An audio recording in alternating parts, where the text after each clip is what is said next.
watched Roots and sort of had a vague idea of what the whites did to the blacks in our country. And I think that he said he got a little angry, but his parents wouldn't let him carry it very far. It's, you know, be better than that, rise above it. He would watch his father working around the house, and his father would have his tongue sticking out while he was working.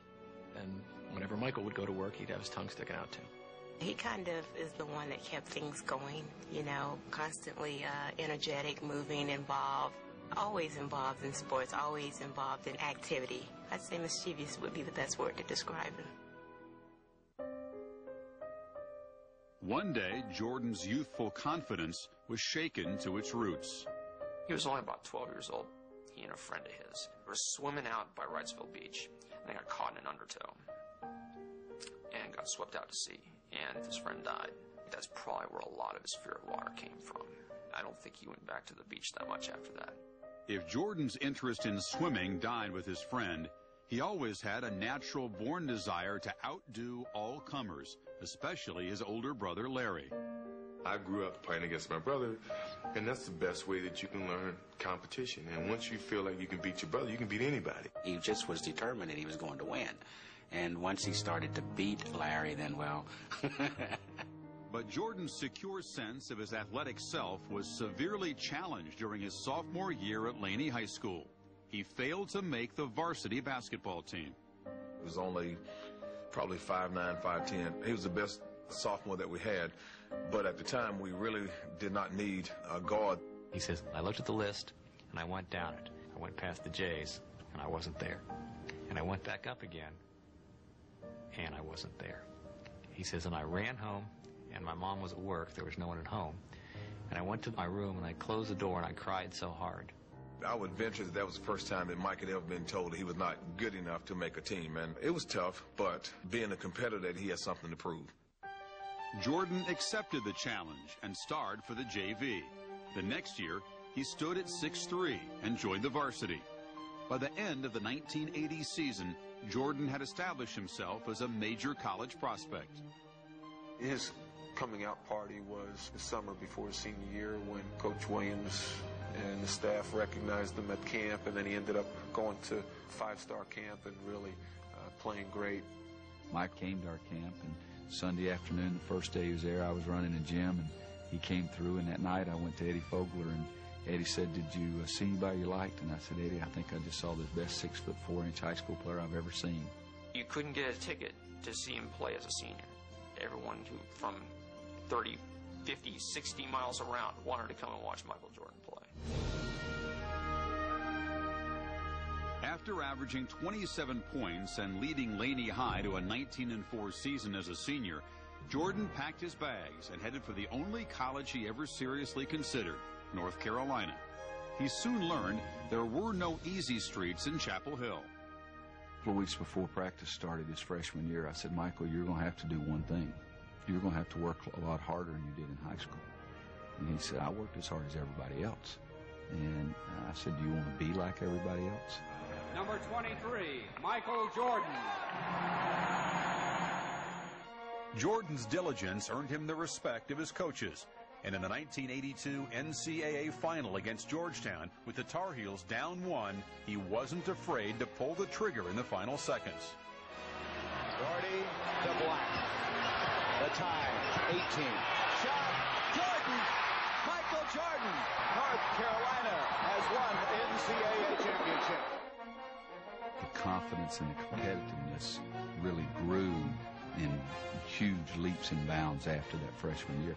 He competed from day one, and he worked and improved his shooting, outside shooting, as he kept getting better every year he played.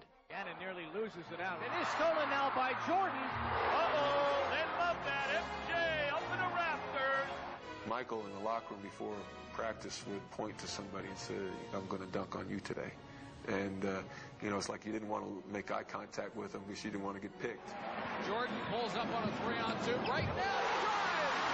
Oh, what a jam! After an All-American sophomore season, Jordan was named Player of the Year as a junior in 1984, while leading North Carolina to a #1 ranking and a meeting with Indiana in the Sweet 16.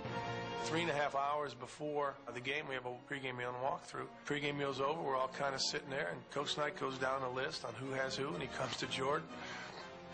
And he gets this kind of sick look on his face, and he says, Dockage, you've got Jordan. I went back to my hotel room, and I threw up. But Dockage's defense helped hold Jordan to only 13 points as Indiana upset North Carolina. Jordan never played another minute for the Tar Heels. Before winning a gold medal that summer at the 1984 Olympics, he entered the NBA draft. I told a very good friend of mine who had a draft pick that year that was pretty high in the NBA, and I said, you got to take Jordan. Well, we need a center. I said, play Jordan at center.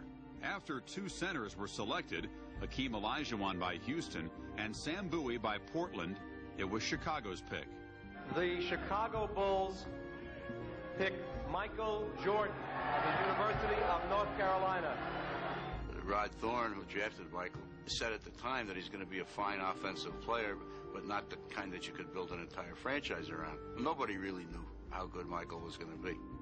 What were the Chicago Bulls before him? Cows.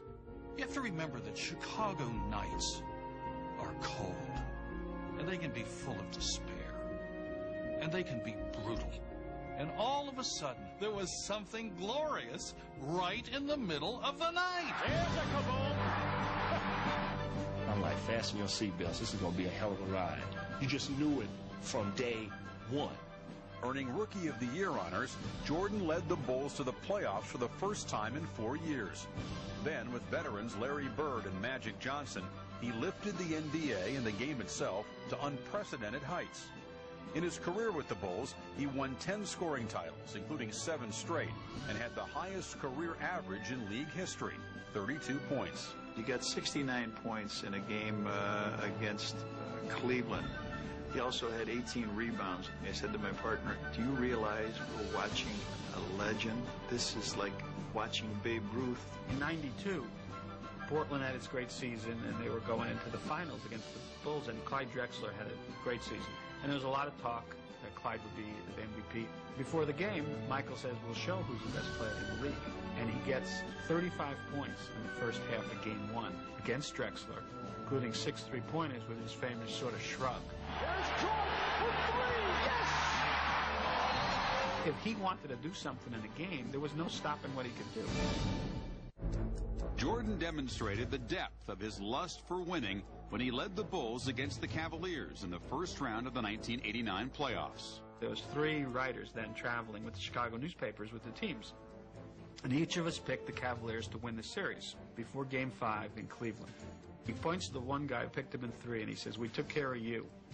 And then the other guy picked him in 4, he says, we took care of you. And he looks at me, and he points me in the eye, and he says, and today we take care of you. Inbounds pass comes into Jordan. Here's Michael at the foul line. A shot on Elo. Good! The Bulls win! They win it! People have no idea how obsessed Michael Jordan is with winning at something. Not just beating you when he was in his prime, but humiliating you, with putting you away, with putting you down, so that you were no longer a threat to compete with him again. Oh, and Reggie Miller came over and smacked Michael. Okay, yeah. MJ is upset about it, and I can't blame him. Yes, sir, he ran right into him, and we got a brouhaha here. It was my mother and Michael and myself playing just a simple game of Go Fish or something, and I caught him cheating my mother. And I said, are you that competitive? Are you going to cheat my own mother in cards? I said, you got to be kidding me. One day they fly into Portland, and the trainer notices that Michael is giving one of the baggage handlers a $50 bill. Michael says, watch this. So they get down to the baggage area, and the bet is whose baggage is going to come out first. And guess whose luggage comes out first? Number 23. He scoops up about $1,000, puts it in his pocket, looks at the trainer, winks, and says, pretty good return on a $50 bet. This is the winner. I'm gonna get rich. We just lost the Boston Celtics, but guess what? I'm winning! He is so competitive. I can remember beating him in a game of pool 3 games in a row, and he didn't speak to me for 24 hours. Michael Jordan was on a bus, and players were sort of comparing how famous they were. Michael Jordan kind of sat there. Finally, somebody said something like, I bet even Michael can't get a hold of Janet Jackson. He took out a